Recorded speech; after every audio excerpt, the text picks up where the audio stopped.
and welcome to another edition of Tanya Talks, where today we will be discussing and having the wonderful conversation of it's not about you, it's not personal, or it's not personal, it's not about you.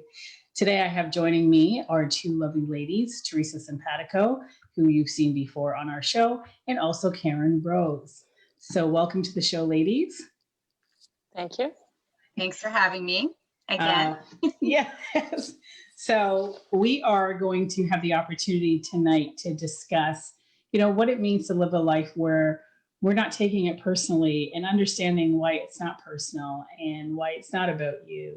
And who is it about if it's not personal and it isn't about you. So, I like just to get right into it because we can be here for hours having the conversation. So Theresa, I just wanted to really just start out with you this evening and ask you, at what point in your life did you start to realize that it wasn't about you, like it wasn't personal and it wasn't about you, or who was it about? Yeah, this is a really important concept that I, really feel is one of the fundamental things that I learned that really started to help me heal in this journey, this wonderful journey called life. I had been dealing with trauma my entire life, and especially in my younger years. And that just carried with me. And to be honest, much of my adult life, I was victimized by it because I was always thinking, why me? Why did they do this to me? And felt that it was about me. Why am I not good enough? And I know if anyone has watched a show, we've already talked about my mother and her leaving, and that was huge. So for me, it was, my mother's gone. What did I do wrong? What's wrong with me? Did I do something to her? Is there something, like, it was just question after question. But what it really led to was, I'm not enough. I'm not good enough. And that's just one of my many traumas that I faced in my younger years. So what I eventually realized on my journey, and especially when I was getting more into my spiritual journey, was that everybody that was in my life, and I used to call them characters in my life because some of them were still in my life, but in a different capacity, right? And not treating me that way anymore. So what I saw was, and what I realized was, they were actually not really doing it because of me. They were doing it because of their own either generational traumas or things that had happened to them in their lives. They were really working from their own space. If it wasn't me, it would have been someone else. Right. So when that happened, I started saying, okay, well, if it wasn't about me, then I am good enough. I am brave enough. I am strong enough. I'm a great person. And all these other affirmations, positive affirmations and narratives started coming into my life, and replacing the old narrative and directive in my own mind, right? Because that's where I was always going. That's what I always felt. So for me, that was really, really important, because I don't think without that piece, I would have been able to be in a place where I'm at today. Right. That's important, right? It's huge. It's interesting when you start out life thinking it is personal and you're like, why me? Like, what are you doing this for? Like, aren't you seeing you're hurting me? Aren't you seeing what you're doing? Aren't you seeing what you're saying? And all those things. And then you kind of one day, as you say, on your journey, you realize, wow, it really wasn't personal. It was just, if it wasn't me, it would have been somebody else. And if it wasn't them, it would have been somebody else in your life too. So it's all this internal triggers that we're all, I call playing tennis. We're bouncing it back and forth with each other. Right? Yeah. So it's.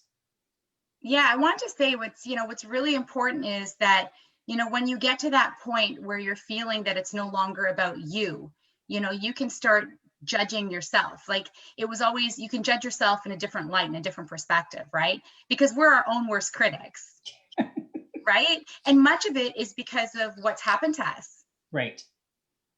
And it's trying to dissolve that. So thank you for opening up and sharing that piece, because it is powerful when you start to realize that it's not, it's not personal. When people are doing things to you, it's not personal. It's not whether they want to or not. It's not directed at you personally. You're just the character in their play as well, right? No different than their character in their play, right? So I like that. You're just fitting the bill there. So Karen, and how about you? Like, what was that like for you? Well, I don't think it was a one thing. I think, when you asked me if I'd like to be on the show, and I did think about it, and I thought, when did that really happen for me? And there's lots of little things that I can point out or say that this was a defining moment or this was a defining moment. And I think one of the biggest things for me was when I used to take it personally then, and it would upset me, or I would feel those emotions. I had a mentor that said to me, not to give my power to the other Mm, person. And that's I sat big. with that. That was huge for me. I'm thinking about this one specific person who was a very narcissistic type personality. And he would always get me, always, like, I just build anger and things like that I don't tend to feel. And I thought, why is this? Why is he the one that can push my buttons?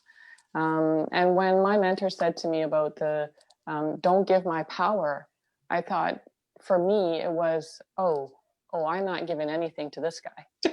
And so it came from a place more of control for me, right? That it was more about me learning to control me, that I had the power to stay within myself and to choose the emotions and to choose the state of mind that I wanted to be in. So that was the biggest, I think, highlight, I guess, of the process. Because I don't think it was just one thing. I think there's so many things that we can talk about that was an aha moment that got me to the point where it really doesn't matter now, about other people and what they have to say. Right, right. And like, was it easy for you to go through that? Because was it just, was it that easy that, okay, don't give your personal power away? Like, was it easy, or were you finding that you were triggered along the way and you had to kind of work through that?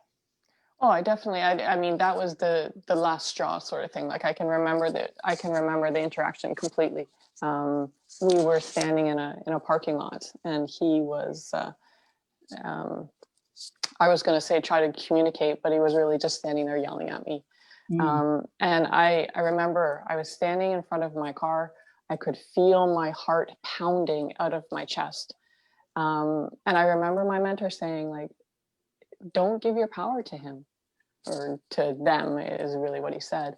Um, and and I stood there, and that's what I kept saying. So I didn't even listen to whatever he was saying. But he was adamant, like the spit was coming out, like he was so irate. And all I said was, whatever I said, I think the whole point of the conversation was something about don't disrespect me. Um, and so I let him finish. I had that mentor in my head. Um, and all I said was, don't disrespect me. And I went and I sat in my car, and my kids were happened to be there. And I looked at my kids, and they said, what was that about? And I go, I don't even know. And I just felt so empowered at that moment because I didn't give it up, right? I didn't allow him to take that. And but leading up to that, there were little things. There were, times when I was dealing with somebody else who was narcissistic. I think there's so many, that was my lesson, right? So many people came into my life who were narcissistic, so I had to learn something from them. And I would get a little bit here, I would get a little bit there. I would, learn that, as Theresa was saying, that people are talking from their own experience, and that we are puppets in their play. And realizing that, I'm not that important in their life, right? That they can be like that with me. Um, and so those little things added up until that moment when I was just, I really did pat myself on the back and say, you're able to do that. You're able to not give up your power. victory. It was empowering. Yeah, it was. I mean, it was empowering. It was, like I said, you remember things that are emotional, right, in your past, and that's Right. a huge one for me. I really think that was a big win for me. Good. Congratulations. Congrats. Thank you. Yeah. Thank And you. I just wanted to add, Tanya, when you asked, was this easy? No, of course not. I mean, these are people that abused me, abandoned me, hurt me, bullied me. I mean, there was so much trauma in my life. Was it easy to say it wasn't about me? No, it was probably, it was probably one of the most difficult things that I learned on the journey, because when you look at it and you look how people treat other people, you know how they say it's a reflection of themselves. Yes. And when I started, what really, and this was the key moment for me. So my mother wrote me a 20-page letter. I think I've told you about this letter. Yes. And I didn't really read it. I read the first page and I read the gist of it. And she was basically telling me everything that was wrong with me from her eyes and her perspective. And it was, when I started reading it, I just couldn't bring myself to read the rest of the 20 pages or the 19 pages. But I did go back and read it. And it was interesting to me later on when I was a little more clear and I was more into my journey and healing journey. I read it and I realized there were some things that she said in there about her past that she did herself. And I was like, wait a minute. So that was generational trauma. So the abandonment was there. It was massive. That was like, I knew bits and pieces, but I didn't recognize it until I actually read that letter and I thought, and you know what it gave me? It allowed me, number one, to forgive, not to forget, to forgive. I don't have a relationship with my mother, and that's perfectly fine. There's also boundaries in your life that you have to commit to for your own personal well-being. So that was really important, but to recognize that it wasn't me anymore, I really made me feel so good inside, like, because for many, many years, that's all I thought.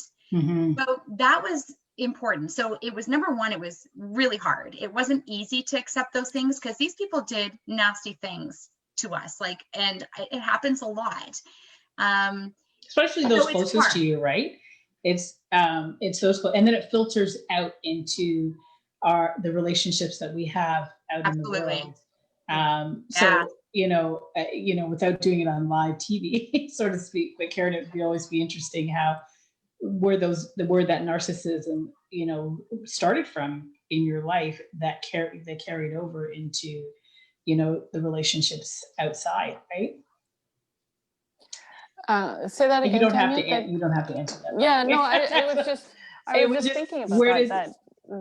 It always, so on the journey of this whole journey, what I started to realize, like when Theresa's talking about it, you're talking about it from a place of those closest to you in your home, and then understanding with the letter with your mom and how it was generational, and really you're just carrying that trauma and all that stuff with you, and you're just, I call it recycled.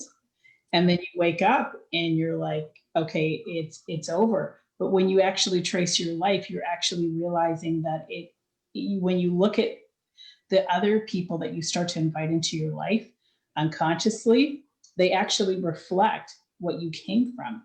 So it's understanding the root of that narcissism. So my question to you is, it would be interesting to see where the root of that narcissism started from, because we're carrying a piece of that energy in us and we're housing it. And all they're doing is triggering something that's already within us, whether it be, I didn't feel powerful. I didn't feel like I had my own personal power. And then all of a sudden this person comes along and says, what are you talking about? You're very powerful. Keep your power. Don't give it away. And that light bulb goes off. Well, I think for sure that that's part of it, that losing that sense of power or the sense of who I am. I think that, when looking back and looking at what life has brought and where I came from. So high-level athlete, that kind of stuff had such a sense of power, such a sense of self, then became a mom. And, all of a sudden, I don't know what I'm doing as a mom, trying to figure it all out, trying to get through the day, and then not having me as a priority, really. And then coming out on the other side and saying, okay, like, who am I?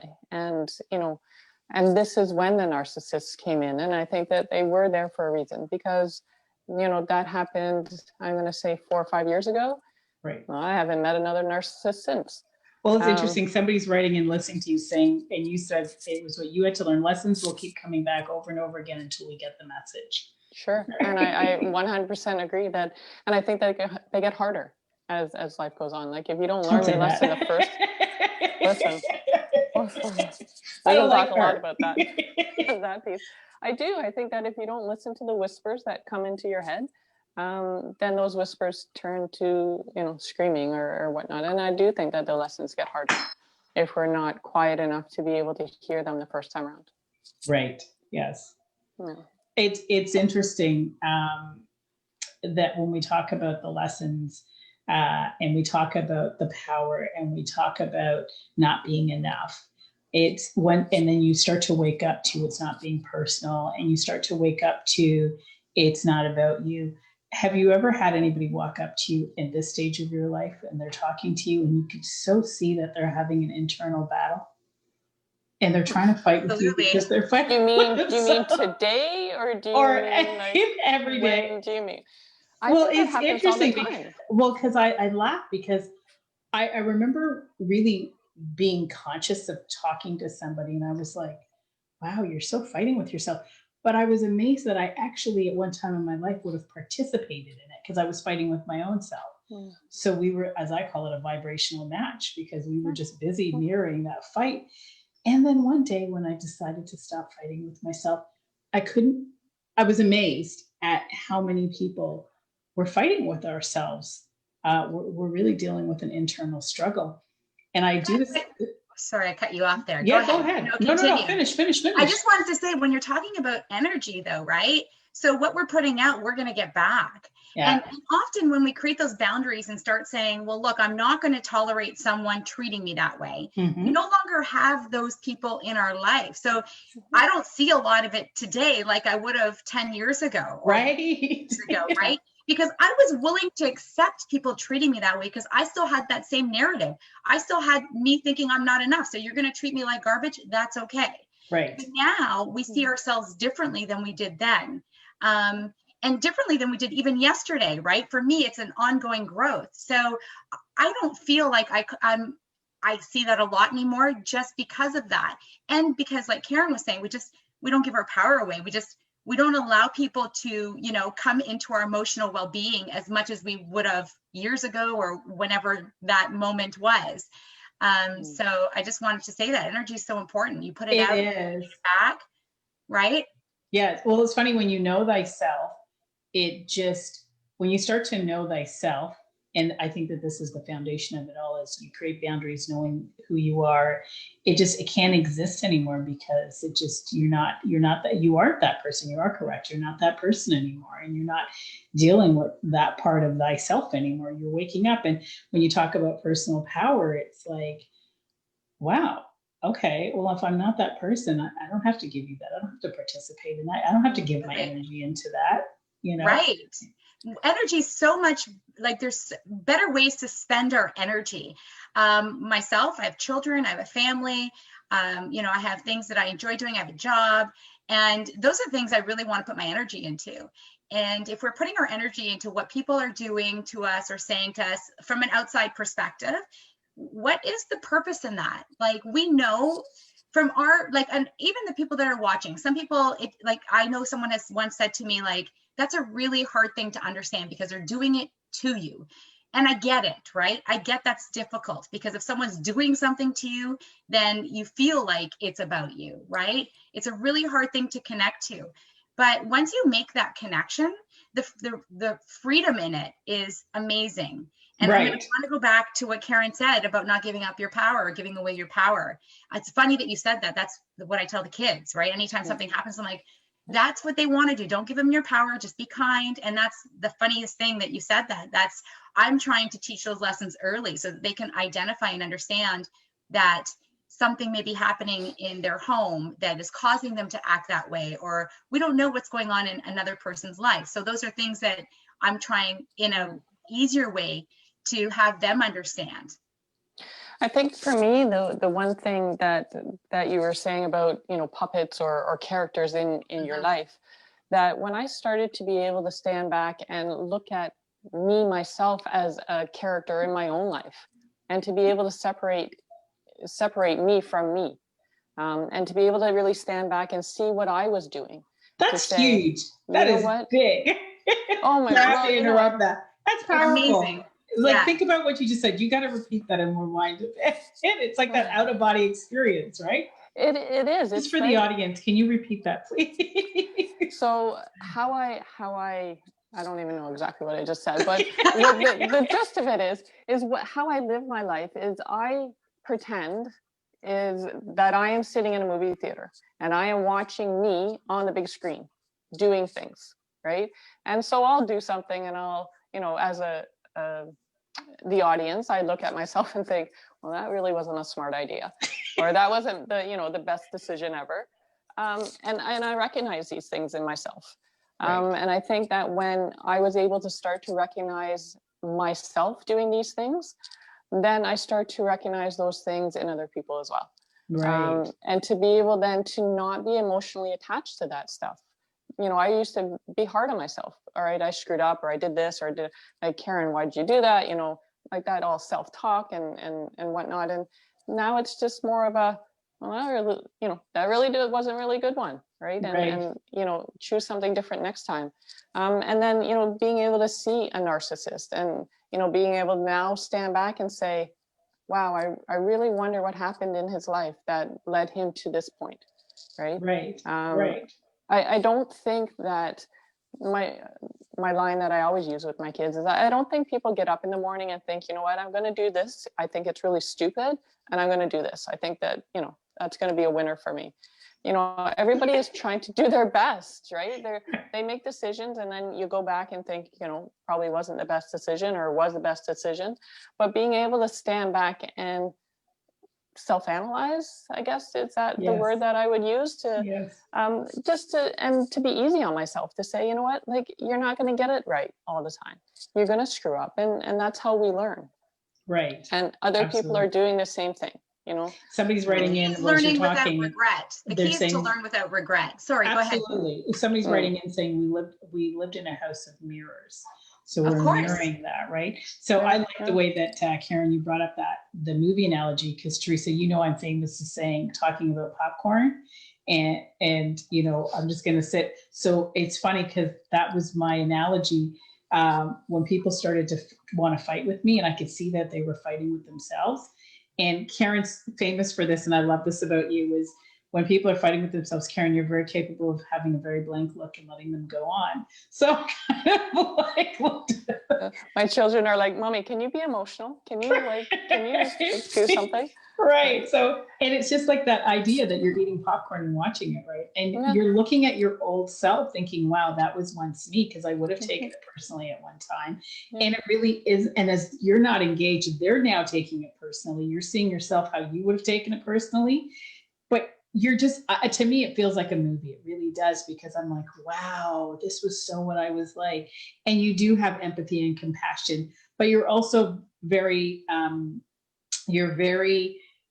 you take care of your soul too. You don't let people infringe on your soul as well at the same time, in the midst of having that compassion and that empathy through the process.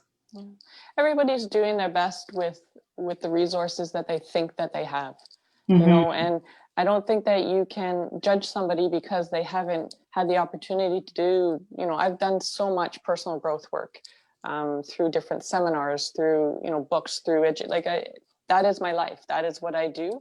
Right. Like Theresa was talking about, her kids and her job and whatnot. Well, my job is personal development. That is my job on this earth, is to be the ultimate best version of myself. And I take that very seriously. Yes. And so when I can stand back and see somebody who is doing their best, like, I can't fault them for not, knowing that they're having an internal struggle, or fault them for not being able to step back and say, oh, I'm really not arguing with you. This is because of something else. So I really think it's important for us to listen, to be there and to be that ear for somebody, because maybe that's just what they need. And to then be not emotional, and not, like, when you're arguing, when you're fighting, if they're resisting and you're coming back, like, you're going to meet in the middle. But if you don't put any pressure into it, then there's nothing for them to push against. And then it just goes away. Like, all of a sudden that argument, yes. I call it tennis. So in the beginning, we used to play tennis with each other, with the bantering back and forth. And when we let the ball go out of bounds, all of a sudden there's no game to play. Yeah. It was just like, okay, I'm not playing tennis today, guys. Well, you know what? When you start or stop judging yourself, you stop judging other people. Like, I mean, me, like, I don't really have judgment of people. And I always feel like there's really good in people. And I always feel, even if someone's going through a struggle, that there's something that has brought them there, right? So you have more empathy, more compassion. You come from there instead of saying, oh, look at what they're doing or judging them. When you stop judging yourself, because you're your first critic, right? Then I believe, in my case anyways, I stopped judging other people. Right. Someone wants to do something, I'm accepting, open arms. I mean, unless they're going to harm themselves. But I mean, other than that, like if they want to try new things or do new things, I don't look at them with, a crooked eye or like, what are they doing? Or I just feel like people are growing whatever way they want to grow. That's great for them. So I feel like that happened though, because I was able to stop being a critic of myself, because without that, I would be constantly mirroring that criticism or criticism. Right. Well, it's interesting. There's two parts to, I think it's not personal. It's not about you. And it's at what point do we show up and not take it personally? And just as we don't, when we stop judging ourselves, we're not judging them. But at what point do we also remove ourselves from the situation? Because, that's what I was telling you. And it's because when you do start to realize that this was the character they played up until this point, at what point do we say, all right, we're going on to a new play? Well, that's boundaries. That's what I was saying. Like, even though you can forgive people, even though you can look at them from a different perspective, even though you can be empathetic and compassionate, it doesn't mean that you can allow them to treat you that way. So you can't remove yourself. And that can be family, it can be friends, it can be, it doesn't matter who it is, because during this, you have to also recognize that they may never be able to be the person you think that they could be, or they're on this journey and they, like Karen was saying, she works on her personal development. That's her goal. She wants to be the best version of herself. I agree. I'm here to do the same thing. I want to be the best version of myself. Some of those people don't play or fit into that anymore, because if I have someone who's constantly doing that as well, I mean, there's opportunity, you can talk to them, but some people are not going to meet you there. So if there's necessity to have that boundary, that's okay. Right. When it's time to move on, we have to realize that in the midst of moving on, that it's not personal. It's not about anybody but you in that moment, about moving on. And it's okay to move on. I think one of the more challenging things when we use the phrase, it's not personal, it's not about you, is a lot of times people take it so personally that, maybe we've pulled away, or, we're not the same, and we're not operating in the same space. I don't believe in levels, because I don't believe in the hierarchies, but we've just grown differently. We're not the same though, but I agree with you though. We're not the same. So it's really, really accepting the fact that it's okay. It's okay to move on. And I say there's 7.5 billion people on this planet. You'll find somebody that resonates on your frequency. It's okay, move on. Yeah. Don't you find that that those people then just dissipate out of your life? Like, as opposed to, for me, it's not so much that I choose to leave, in as much as I feel like they don't choose to come. Right. Like, they're not coming into my life. And if they do come into my life, I mean, there's people that come into my life and they want to, I don't know, badmouth somebody or whatnot. And I specifically sitting at a soccer game, and this woman wanted to come, and she's trying to get me on her side, and she's, going off about. And why didn't you go on her side? No, I'm kidding. Well, I'm on my own side. And as I pointed out something completely opposite to what she was saying, she kind of looked at me and I looked at her, and I just smiled, and off she went. And she went down a couple of steps and off to the right and sat with somebody else, and I could see she started right into it again, because she was trying to find somebody who she could connect with on her level, right, of what she wanted to vent about and whatnot. And so instead of me thinking about me having to put up boundaries and leaving, I guess, for lack of a better word, that I just find that those people are the ones who are leaving, right? Right. You're still showing up. Both ways, for sure. Definitely. Well, it's interesting because I think that there are different parts to it. I think there are those people that, yes, that you'll still be you through your evolution, and they will disappear. But there are those people that are going to hang on and want to hang on, and they're going to want it to be they're going to miss that Karen that didn't evolve. And what do you do then? I think that's where the real, like, that was one of my harder lessons was, what do I do with the people that, like the old Tanya, served better when she was in the slumps and having anxiety and worried all the time, didn't have confidence about herself, was hard on herself. Like, that character served a lot of people in my life.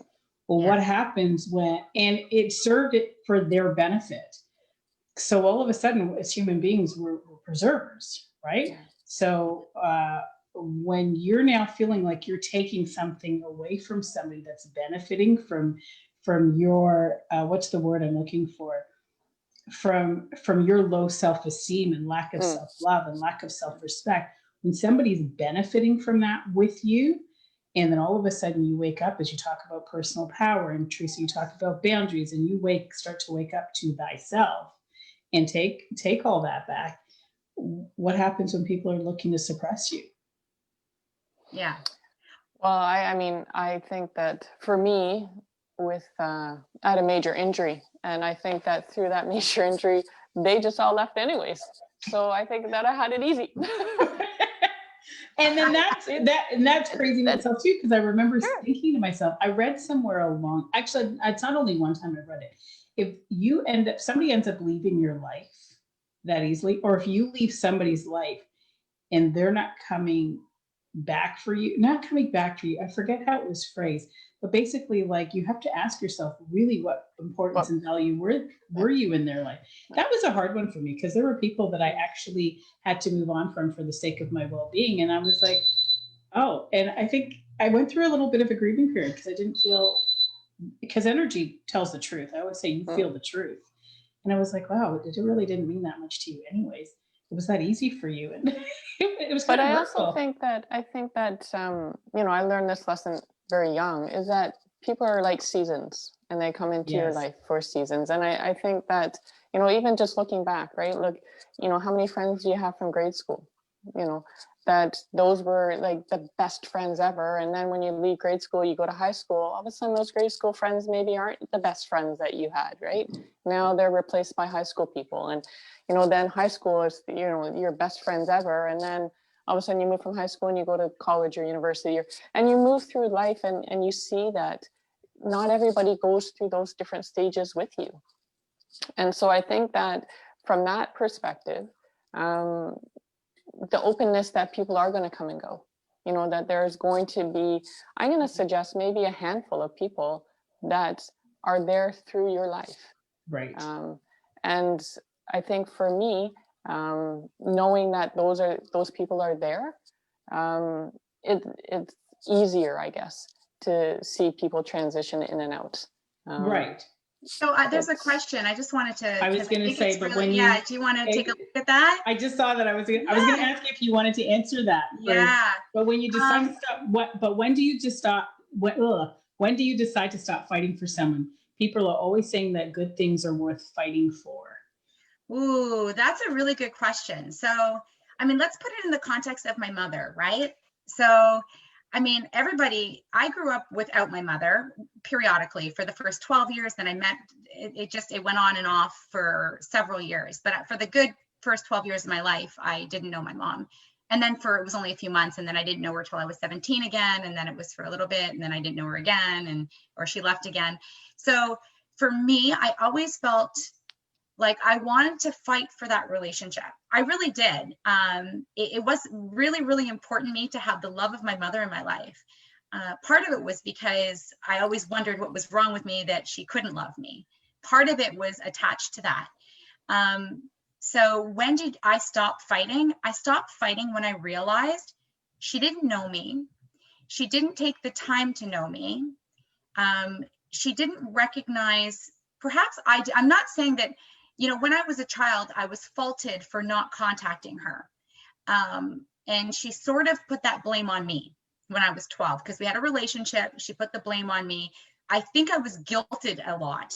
But at some point later, when I was 39, where I went through this major transition and spiritual journey in my life, I recognized that it was no longer a fight I wanted to have. because I felt like she didn't know me. I felt like all she could do was judge me. And she was not the person, even though she biologically is my mother. And I really worked on having a relationship with her. And like I said, in my older years, I did things that I'm not proud of myself with her because of the anger and the hurt. But I stopped fighting because it's just, it wasn't good no matter what I did, no matter what I said, no matter how much I tried to appease her. I realized that there was no fight left. So that's when I stopped fighting, was when I realized that there was nothing left to fight for. What I wanted wasn't there, right? So for me, is it, so I asked myself that question, like, when you say that, was it when you came to a place, and I'm just, guys, this is when we start to sort it out live on live on TV here, okay? There's no, just so you know, we're going through a process right now. It's interesting because when I hear the word fight, because I believe words are powerful, I'm like, okay, I don't want to fight with anybody, because I fought with myself for so long. For me, it was when I woke up to loving myself and respecting myself and knowing my value, knowing my worth, knowing what I bring to the table. All of a sudden, I didn't have to think about when do I stop fighting. It was more about who I'm going to show up being for myself. And if you couldn't reflect that in our friendship, then it was time to go. that's what I meant. I get the word fight is more, but no, because I'm so triggered by the word fight, because I know what you mean. It depends. Like, I know fight is a heavy word, and right? I said, guys, like, this is, we're behind sorting it is it like out put on up your TV. dukes. Right. We're fighting it. No, we're not fighting. We're sorting it out on TV. But when I heard the word fight, so if you want to see where my trigger is, when I hear the word fight, I get triggered. I agree with you. Like, fight to me means put up your dukes and let's go, right? Like fight, like fight. No, I don't want to do that. You know, I was like jumped in high school and had to fight. Yeah, right. I mean, I don't literally, yes, literally. And honestly, like when I think about that word, I think it's really heavy. So, but someone asked the question, and you know, so I wanted to. When did I realize that relationship wasn't good for me? When energetically, so if you want it this way, and I'll put it in a way that, you know, I believe is easier for us, or for me, is that energetically I no longer felt, because of the journey I was on, and recognized, number one, I recognized where she was coming from, and don't think that she was in a place that she could meet me anymore. Right. Or I kept meeting her, but meeting her in a place that wasn't well for me, or wasn't good for my mental well-being.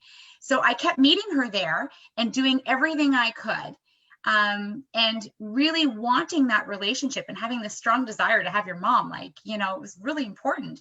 But I finally recognized that we were never going to meet there. Right. And that's, at that point, that was the time where I said that was it. However, that being said, after that point, there were times where I was like, let me just contact her one more time. So I'd send an email, no response. And then I did it again. I think I did it twice in the subsequent couple of years, and no response. And at that point I recognized, you know, what Karen was saying. Well, that person's not responding because perhaps it's just meant to be that way, or energetically I'm not attracting that anymore because I can't be in that place. I can't be that person that she thinks I am, because that's not who I am. Right. So, you know, it wasn't so much as fighting anymore. It was more of, I just couldn't be in that space. Right. When you no longer need, I really quickly, when you no longer, I think when you no longer need what you needed from them, it just, it's time to let it go. And a lot of times, Theresa, when you talk about going back, we go back, but when we go back from an energetic perspective, we don't leave space to invite that new thing that we want into our life. So I'm like, go, hurry up. Right? Karen, what were you saying? I was just like, just sitting back listening, because as soon as you said fight, that was Tanya, me and you, I was like, ooh, I don't like that word. I don't like that word. And I know that they say that you have to fight for what you want. I'm not a believer in that. That word itself is, I don't have any issues from a personal perspective with the word fight, but I don't think that it has to be that difficult. If you have to fight for something, then I don't think that it's right. I think that there should be ease in it. And that would be the energetic, vibration matching. That when it is matching and when you are attracting to yourself that which you are giving out, there's ease in that. There's no struggle. There's no fight. I breathed for a second there. But because I think that, that was one of my big lessons that I learned about accepting what is and stop trying to paddle upstream. Life is easy. It's easy when you allow it to be easy. Mm-hmm. Letting go of the struggle, letting go of the fight, letting go of the trying to make it happen, right? That things do happen organically and they develop and you attract things into your life. And there doesn't have to be that struggle for fighting for a relationship. That if that is the background of or your narrative that you're saying that you have to fight for something, then I would really sit back and be that person in the movie theater and watch yourself and say, what is this serving? Where am I getting benefit from this if I'm fighting for it? And is it really serving me? And I've spent my whole life fighting. I remember getting tired of fighting. And it was just like, this is not working. Like, if it's got to be this hard, like, if somebody wrote in here, is it worth fighting for? It should happen harmoniously. I think that was my light bulb moment. So to answer that individual's question about, when do you stop fighting?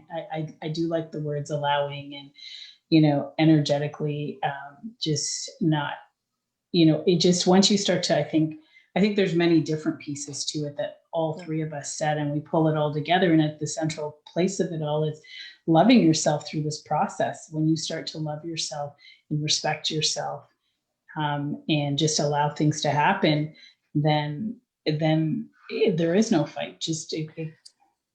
I was just going to add on to that is one of the things that I have found valuable for myself is prioritizing my emotions and really using my emotions as a guide of how things are happening. That, the fight, the anger, the fear, the judgment, the frustration, all of those to me are on one side. I don't like to say negative because I think that that's a connotation that we put on things. But those feelings don't make me feel good. And if something is creating those feelings inside of me, then I really step back and look, okay, so why am I not choosing joy and happiness and that kind of thing? And if a relationship is not bringing me that, then again, I'm reevaluating whether I want it, whether it's valuable for me at this present time. Maybe it was in the past, maybe it's not in the future. Right. It's interesting, Theresa. It's because Theresa and we talk a lot, and Theresa will say to me, but Tanya, that just doesn't feel right to me. And you use the word, it doesn't feel like when something doesn't feel right to you, you're very quick to, and I appreciate that and respect that about you, that when you say, Tanya, that doesn't feel right, I can't go with that. It has to feel right. And if it doesn't feel right, I'm not doing it. So I really respect the fact that, you've really understood that about yourself of tapping into, Karen, as you say, the feeling of the emotional aspect of it. Yeah. Well, why if we have a choice to be happy versus sad and whatever connotation you want to put around that, one makes you feel good, one doesn't. So why, if you have a choice, and we do always have a choice, right? We have a choice in how we say things. We have a choice in the emotions that we feel. I believe that we do. And I know for myself that I do. And sometimes something will happen because life happens, right? Things get thrown our way that will trigger me from my past. So because healing and growing and being the best versions of ourselves is about doing this work all the time and reevaluating and sitting back with characters and watching your own movie play. And, that's really important for me, is to continually reevaluate. And of course, things happen. And sometimes I'm frustrated and I'm like, nope, okay, I'm going to breathe through this. There's no need to be frustrated. Why don't I switch this narrative or the thought process in this and make it a more positive, happy feeling in me, right? So that I think is really important. And I really feel that, I know Tanya and I've had this conversation about, you can completely heal yourself. And I said, so my narrative is that we can completely heal, and Teresa's narrative is that we're never healed. No. I didn't say that it was impossible. What I actually said was, I feel like the journey, because there's constantly things that come up, we are going to be triggered. So we're constantly healing those parts of us, because it was many, many, many years of trauma that I faced. How do you just get rid of that trauma? It just doesn't go away, right? It's stuff, it's peeling and peeling and peeling and constantly peeling. So I feel like we can achieve, of course we can heal, but I feel like it's a constant thing that we're working on, our well-being, personal just growth. so the audience can know that Theresa and I have made a decision that we are going to have an entire show dedicated to the debate of whether or not we are going to try to resolve on Not Live TV, whether or not. So if anybody wants to be a part of the conversation, you can visit TanyaTalks.ca, write to me and be part of the show. But, can we completely be healed? And so we're waiting to bring that to light. But let's take it to an energetic perspective. Please, both of you, share with the audience what it means energetically when you actually, not take it personally and understand that it's not about the other person, and it's not even about you either when the other person is reflecting it. Like what that does to you energetically when, Karen, you talk about words and how that really opens you up. Share with us like what that feels like for you guys.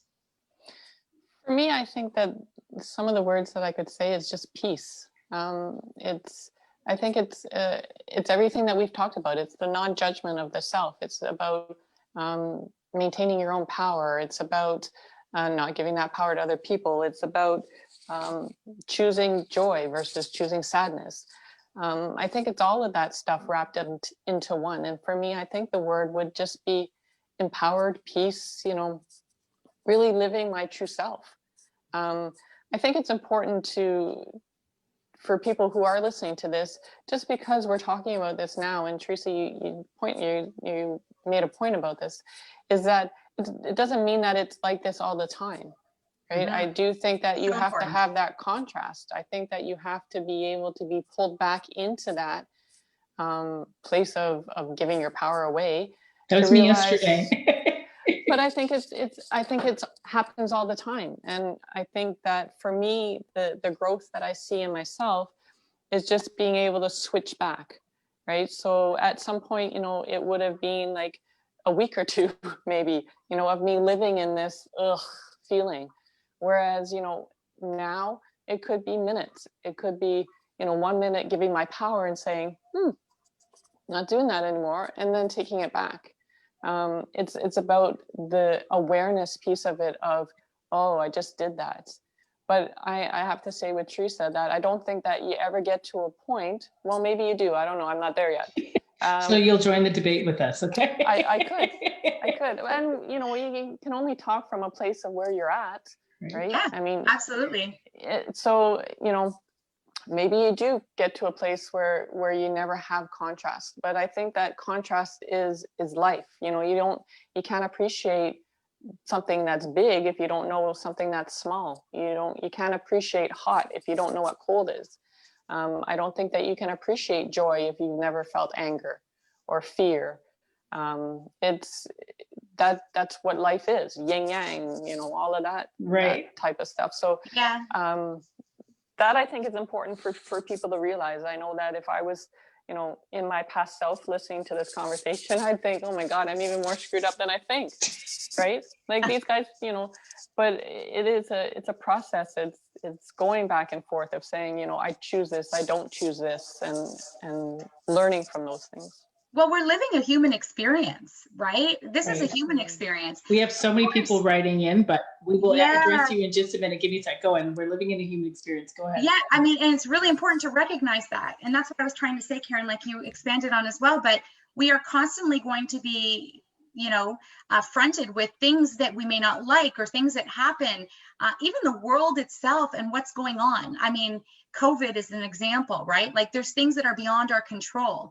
We have to be able to internally, make peace. Like I really like that word, because I think you hit the nail on the head with that, is to feel peaceful inside about what's going on around us, to change the thought and the narrative about it, because we can look at things from different perspectives but it's how long we stay there in the ones that where we don't want to be, in those emotions and feelings that drain us and like they don't empower us. I want to be in those emotions that empower us, that make us feel great, you know, and that's where I want to be. So yes, am I here? Absolutely. I can be in this place, but very quickly I realized I don't want to be in this place, quicker than I used to, you know. And you're right, I could spend weeks in that same place and finally realize, why am I doing this? It does not make me feel good. So now, even though I do go there because of our life and this life experience, I'm like you, I'm there minimally,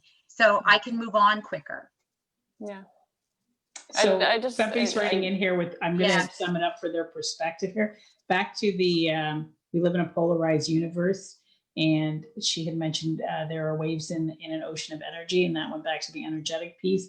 And then we are constantly changing how we choose to look at things. We determine the story of how we see what is happening. We can choose to see it from a peaceful position or as opposed to a fighting one. And I'm going to tell you, in this pandemic, I'm caught in two worlds of fighting and not fighting. And, you know, I'm still sorting through it, of being pulled in the waves of the ocean.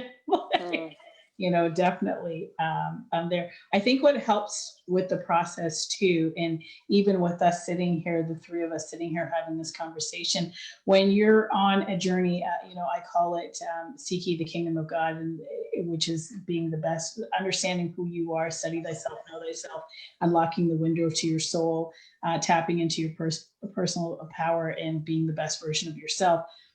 I think it is so important to be surrounded with individuals who are also seeking that, because together we help each other to evolve into the best versions of ourselves, and we really support each other and help each other along the journey of life as we sort through those.